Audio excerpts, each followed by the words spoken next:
cut down on interest rates for business growth. A banker's appeal by Nirmala Sitharaman. Will it be pivotal for India's growth trajectory? In a solid emotional case to promote growth in the economy of India, Union Finance Minister Nirmala Sitharaman appealed to banks to lessen borrowing costs since borrowing for industries and individuals will be easy. Now let's examine in detail her primary announcements and how do they fit in India's economic blueprint over the coming years. While addressing guests at the State Bank of India event on November 18th, Union Finance Minister Nirmala Sitharaman underscored the need for the reduction in the cost of borrowing. The Viksit Bharat vision, which is at the core of India's 2030 mission, cannot be realized without focusing on the Finance Minister's assertions about the need for industrial growth and capacity enhancement. Otherwise, growth will not be possible. Cost of the capital has become a challenge at a time when industries have to put in more effort and increase capacities. It would be difficult to make the required investments for the growth of the country unless the banks make it a point to keep the interest rates within the reach, Sitharaman concluded, addressing the reporters.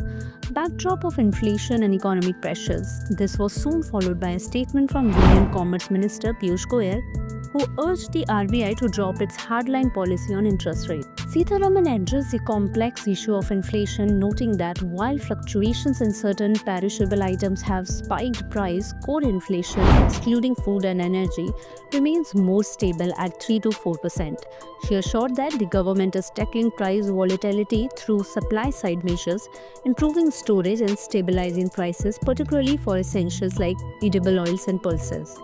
Focus on MSMEs. An important part of Sitharaman's strategy includes supporting micro, small and medium enterprises. She announced ambitious leading targets, Rs 5.75 lakh crore for financial year 25 and Rs 6.1 lakh crore for financial year 26 and Rs 7 lakh crore for financial year 27, underlining the crucial role MSMEs play in India's growth. Criticism and caution for banks.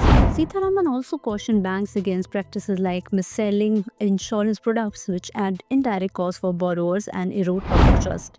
Trust in banks can only be built through transparent, ethical practices and clear communication with customers, she said. While inflation remains a challenging topic with global and domestic factors at play, the finance minister reaffirmed that economic growth remains a top priority for the government. She also advocated for an upgraded credit rating for India, urging independent rating agencies to acknowledge India's economic strength. The call for lower interest rates and more responsible banking practices could be pivotal for India's growth trajectory. As we await further policy shifts and updates from the RBI, the focus remains on boosting confidence and fostering an investment-friendly environment. For more updates, subscribe to our YouTube channel TSW News. News that reveal the truth.